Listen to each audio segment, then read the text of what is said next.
50% महिलाएं एनडीए के साथ जाना निश्चित है। फिर वही आएंगे, नीतीश कुमार जी आएंगे। सरकार बहुत काम की है, लेफ्ट ओवर जो है बहुत है।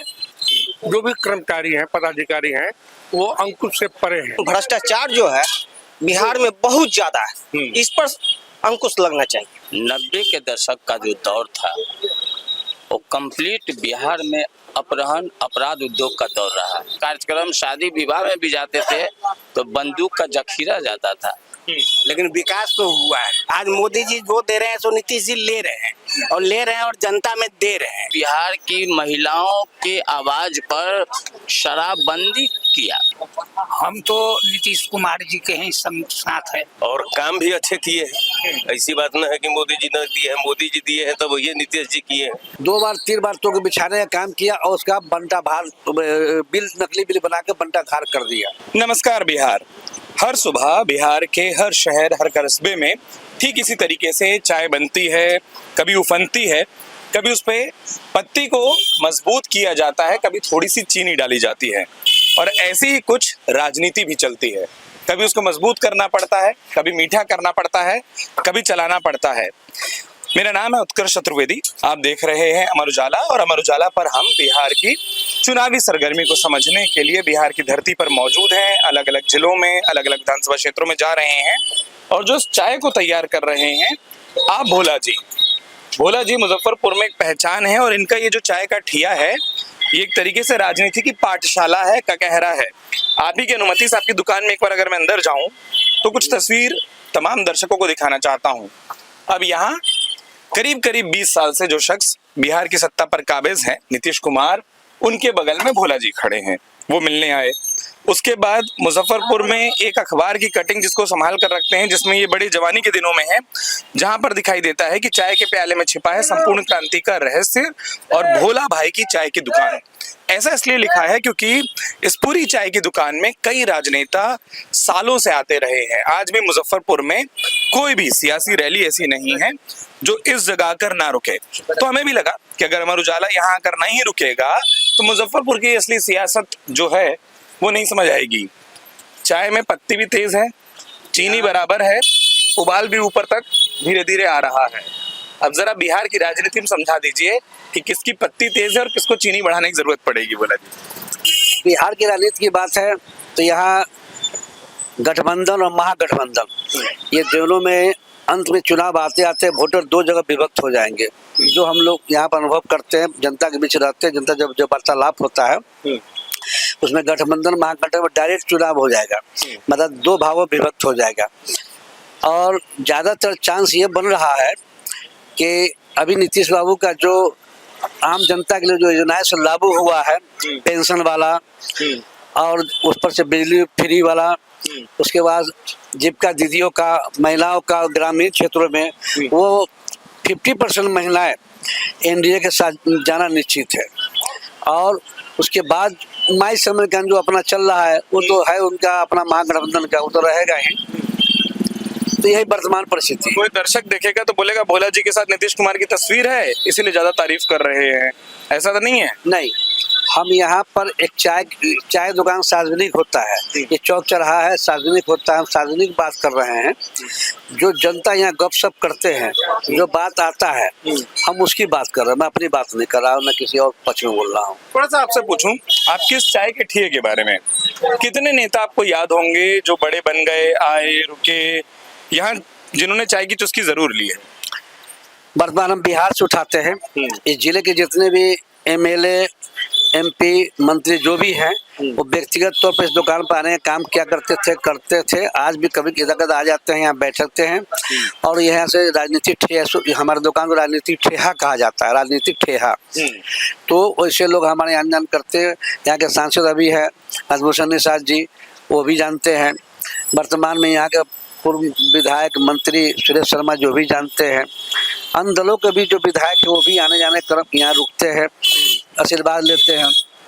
और बिहार के विधानसभा का अध्यक्ष नंद किशोर यादव, उनका तो खैर बरसों बरस से आना जाना था। उसके बाद नीतीश जी तो मुख्यमंत्री है, उनका बरसों से आना जाना था। वो अभी मुख्यमंत्री बनने के बाद भी हमसे व्यक्तिगत तौर पे दुकान पर मिलने आए थे। मंगल पांडे जी आपके स्वास्थ्य मंत्री हैं, उनका भी आना जाना था। इसी तरह पुराने जो भी बड़े बड़े नेता हैं, अब केंद्र में चले जाइए, रविशंकर प्रसाद जी, सुशील मोदी बिहार के, उनका जोड़ी था जो उस समय आते थे यहाँ। उसके बाद अभी कृषि मंत्री राधा मोहन जी थे, अब MP हैं, उनका तो यही से प्रोडक्शन हुआ है। इसी तरह यहीं से राजनीति सीखे पड़े हैं। हाँ, वह जो युवा मोर्चा में थे, उत्तर बिहार का केंद्रीय बिंदु यही था, तो उसी क्रम में इनका आना यहाँ था और यहीं से वो राजनीति करते थे। आपने एक चीज शुरू में बोली कि अंत में वोटर गठबंधन महागठबंधन के बीच आ जाएगा। अब तीसरा नाम है, नजर दौड़ाऊं तो पोस्टर सबसे ज्यादा जो दिख रहा है शहर में, मुजफ्फरपुर में, प्रशांत किशोर और उनकी पार्टी का है। एक तीसरा वो अपने आप को विकल्प लेकर बिहार में और हर विधानसभा में इस वक्त प्रचारित कर रहे हैं। आपको क्यों लगता है कि वोटर दो पर ही आकर रुकेगा, तीसरी तरफ नहीं देखेगा, जिसका प्रचार फिलहाल ज्यादा दिखता है, जो हर विधानसभा में घूम चुका है, 2-3 साल से जमीन पर, रोड पर वो घूमता दिखाई दे रहा है, तो आपको क्यों लगता है कि वो नहीं होंगे? देखिए, इसमें ऐसा है, अब पहले बोल चुके वोटर दो जगह विभक्त हो जाएंगे। कारण उसका है, आज के युग में एक नारा चल गया है, विकास। तो जो विकास की बात करेगा, यहाँ जातिवाद धीरे धीरे खत्म हो रहा है और विकास की ओर लोग जनता जा रही है। विकास के नाम पर कोई भी सरकार आएगी, विकास की ही बात करेगी, तो उस नाते विकास की बात कर रही है। अब आइए, अभी नंदकिशोर आपका प्रशांत किशोर जी हैं, तो अपने पार्टी को लेके आगे बढ़े हैं, लेकिन ये पहली बार उनका है। अभी उनका ना कोई संगठन है, ना कोई MLA MP है, ना कहीं कुछ है। तो प्रचार प्रसार के जोर पर चाहते हैं कि हम छा जाए। हाँ, एक उपलब्धि उनको मिलेगी कि इस बार के चुनाव में उनका एक संगठन खड़ा हो जाएगा, एक पार्टी खड़ा हो जाएगा, और वोट के मामले में वो हर जगह थोड़ा थोड़ा वोट काटेंगे, उतना ही तक रह जाएगा। चलिए, वोट किसका काटेंगे थोड़ा बाहर भी समझते हैं और कितना काटेंगे वो भी समझते हैं। बहुत देर से आप सुन रहे थे, बोला जी ने इशारा कर दिया कि आप ही से बात की जाए। क्या नाम हुआ जी? जी अखिलेश कुमार सिंह। अखिलेश जी, बगल का एक राज्य है उत्तर प्रदेश, और वहां पर एक तो मुख्यमंत्री भी आपके नाम के हो गए हैं। यहाँ कौन हो रहा है मुख्यमंत्री? एक नाम 20 साल से चल रहा है और उसके बीच में कई लोग बोल रहे हैं कि दूसरे नाम आएंगे। नहीं, फिर वही आएंगे, नीतीश कुमार जी आएंगे। और कारण है जो विकास है, और एक ही कमी है जो भ्रष्टाचार जो है, सरकारी जो जितना ऑफिस है उसमें भ्रष्टाचार बहुत है। उस पर हम सरकार से यही कहना चाहते हैं जो उस पर लगाम लगे। आप लोग बोलते हैं, विपक्षी पार्टी ये बोल रही है कि अगर हम आ जाएंगे तो हम भ्रष्टाचार रोक देंगे। नीतीश कुमार जी अच्छा काम कर रहे हैं।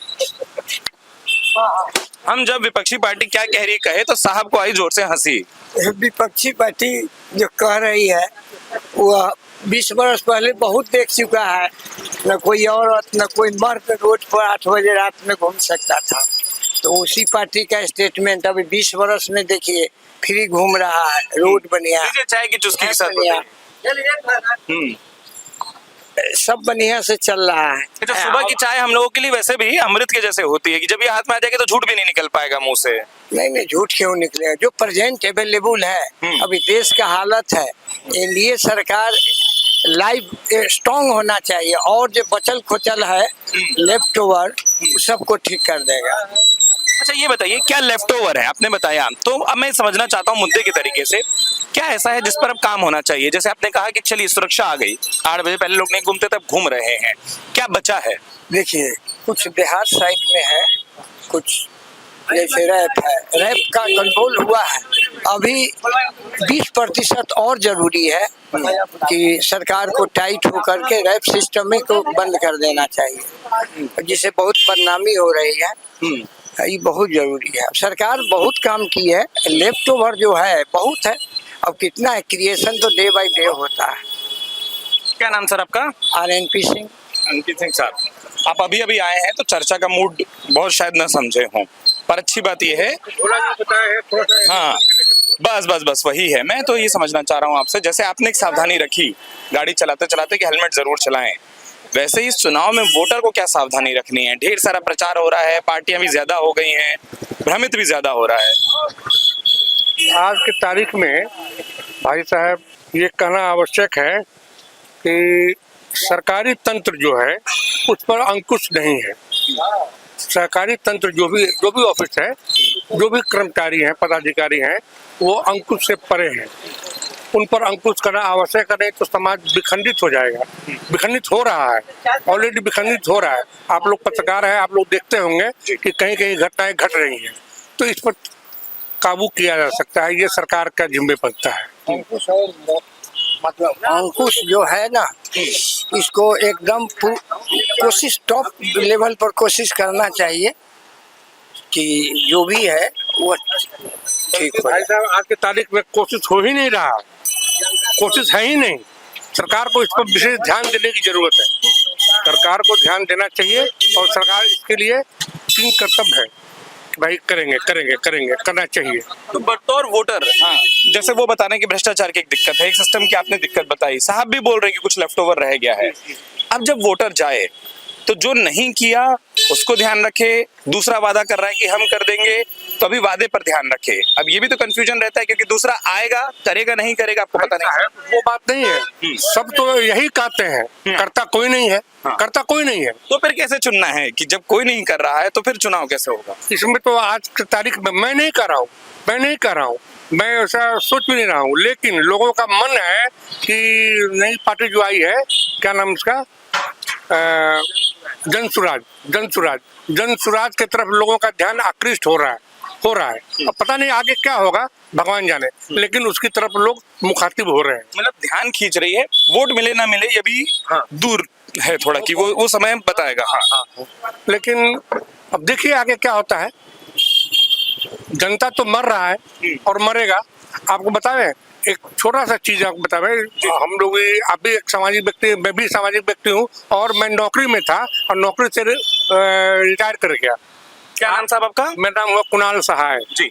मैं कांग्रेस का कार्य करता हूँ जी, मैं कांग्रेस का कार्य करता हूँ। लेकिन ठीक है, आप चुनाव की बात कर रहे हैं, अच्छी बात है, होना चाहिए और अच्छा से होना चाहिए, ठीक है। इसमें कांग्रेस भी है। नहीं, अच्छी बात यह है कि देखिए आप भले ही कांग्रेस से जुड़े, लेकिन आप कह रहे हैं ना कि एक तीसरी पार्टी की चर्चा है, तो आप जब निष्पक्ष होकर बात रख रहे हैं वही बात में मजा है।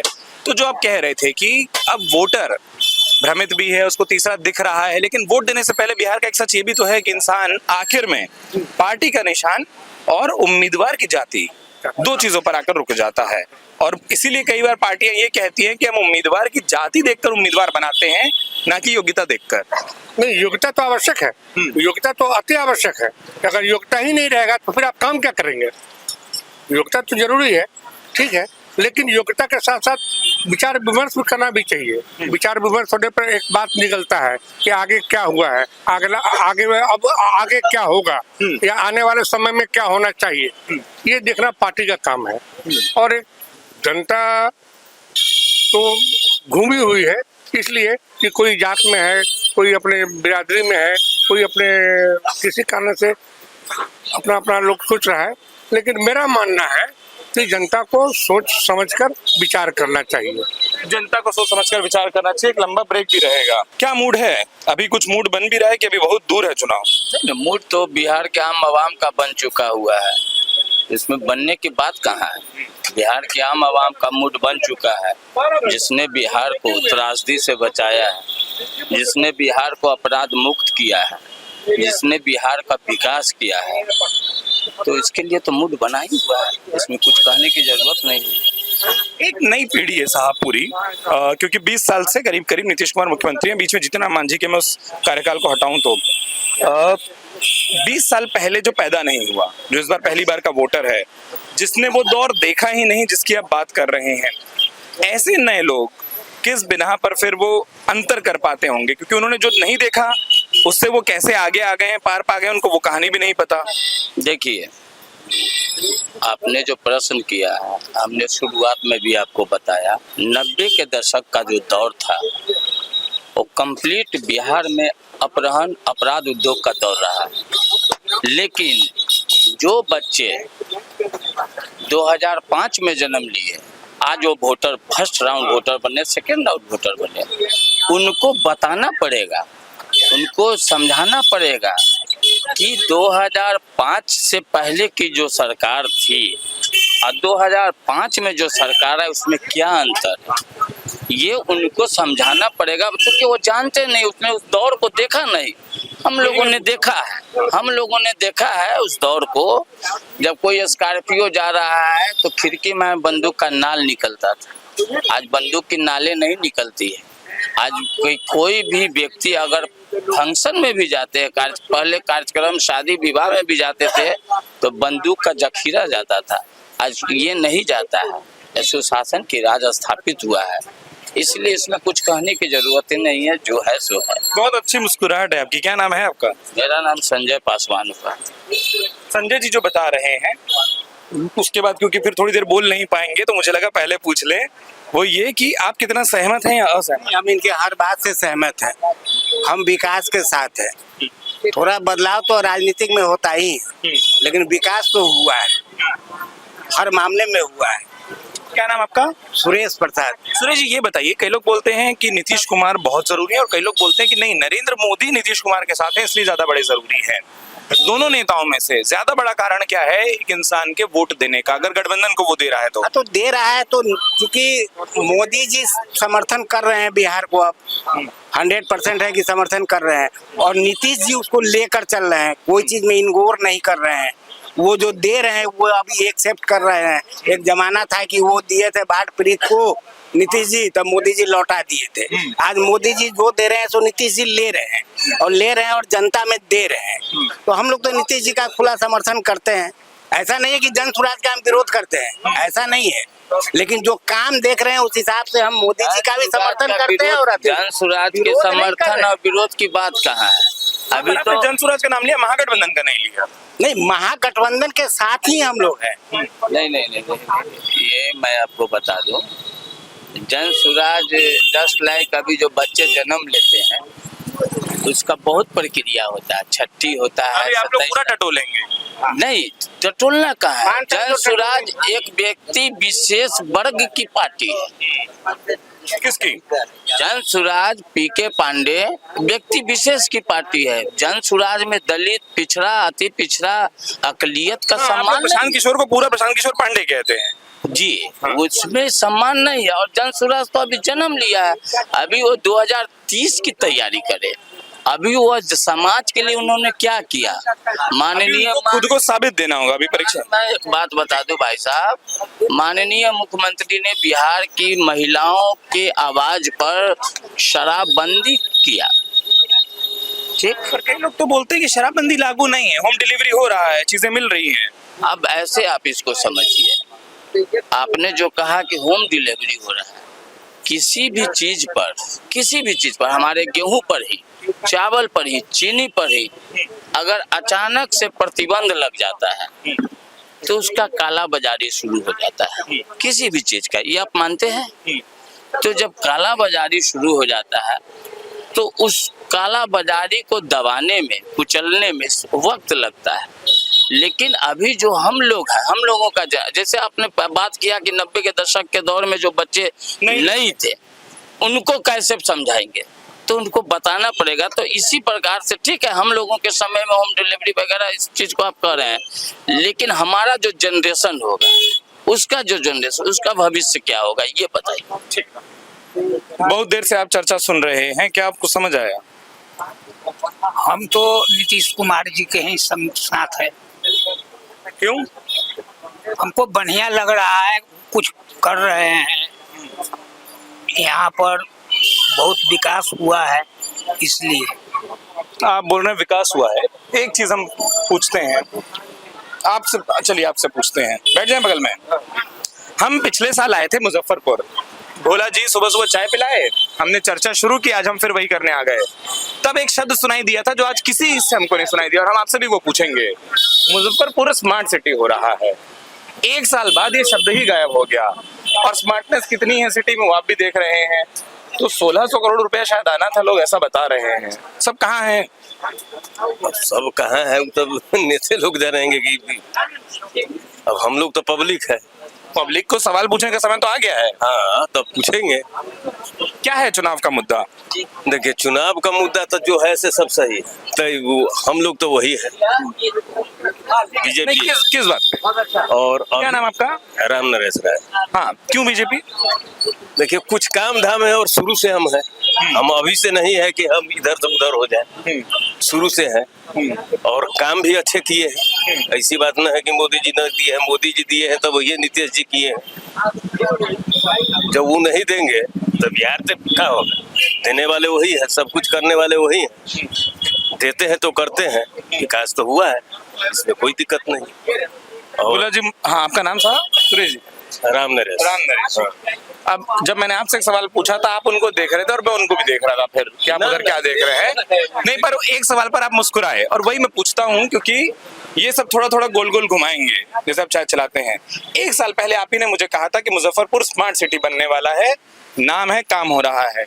एक साल बाद मैं आपसे पूछता हूँ, चलिए मुझे क्योंकि नहीं दिखा, हो सकता है मैं कम घुमा हूँ, आप रोज यहाँ रहते हैं, क्या बड़ी बड़ी योजनाओं के जो दावे थे वो जमीन पर है? नहीं, ये 50% काम हुआ, 50% नहीं हुआ। उसका कारण ये है, स्मार्ट सिटी लाने वाले यहाँ के पूर्व विधायक, पूर्व मंत्री सुरेश शर्मा जी लाए थे, गडकरी जी से स्पेशली मिल करके। ये शहर स्मार्ट सिटी में आ भी नहीं रहा था, लेकिन अपना व्यक्तिगत संबंधों, पार्टी के नाम पर उन्होंने यहाँ स्मार्ट सिटी लाया और 2200 करोड़ का योजना था, 2200 करोड़ का। वो योजना उनके हारने से वो खटाई में चला गया और आज 50% उसके जितने पैसे हैं, लोगों ने एक ही रोड को, एक ही वायरिंग को 2 बार 3 बार तो बिछाने का काम किया और उसका बंटा भार बिल, नकली बिल बना के बंटा धार कर दिया। आज पैसा खत्म है।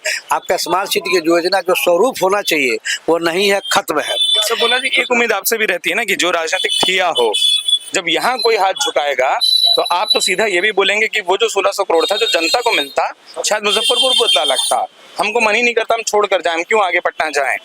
वो तो होना चाहिए ना, जो जनता के नाम पर पैसा निकला है दिल्ली से, वो जमीन पर तो पहुंचे। हाँ, तो इसमें सबसे बड़ा दोषी वर्तमान में प्रशासनिक अमला को दे दिया गया, जिसका नाम है मुजफ्फरपुर जिलाधिकारी डीएम और नगर आयुक्त तो नगर निगम। इन लोगों को योजना दिया गया और ये लोग जो है इसको बढ़िया ढंग से, अच्छे ढंग से नहीं कर सके और ठेकेदारों को, इंजीनियरों को हवाले कर दिया और निगरानी नहीं कर सके। नतीजा हुआ व्यवस्थित ढंग से काम नहीं हुआ, ये सारी गड़बड़ी हुई है। इसमें और भी जनप्रतिनिधि हम कहना चाहेंगे कि इसमें विरोधी पार्टियां भी होते हैं, उनको तो आवाज उठाना चाहिए। उनको मुद्दा ही नहीं दिख रहा है इस बार। हाँ, ये मुद्दा है ही नहीं इसमें, क्योंकि कहीं ना कहीं बंदरबाट हुआ है सबके बीच। हम तो चाहते हैं कि अब वर्तमान जो भी यहाँ एमएलए एमपी आवे, इससे स्मार्ट सिटी को जनता के हित में विकास का काम करे और स्वरूप दिखावे। हम सरकार से यही कहना चाहते हैं, जो हर चीज जो है, सारा चीज ठीक चल रहा है, लेकिन भ्रष्टाचार जो है बिहार में बहुत ज्यादा है, इस पर अंकुश लगना चाहिए।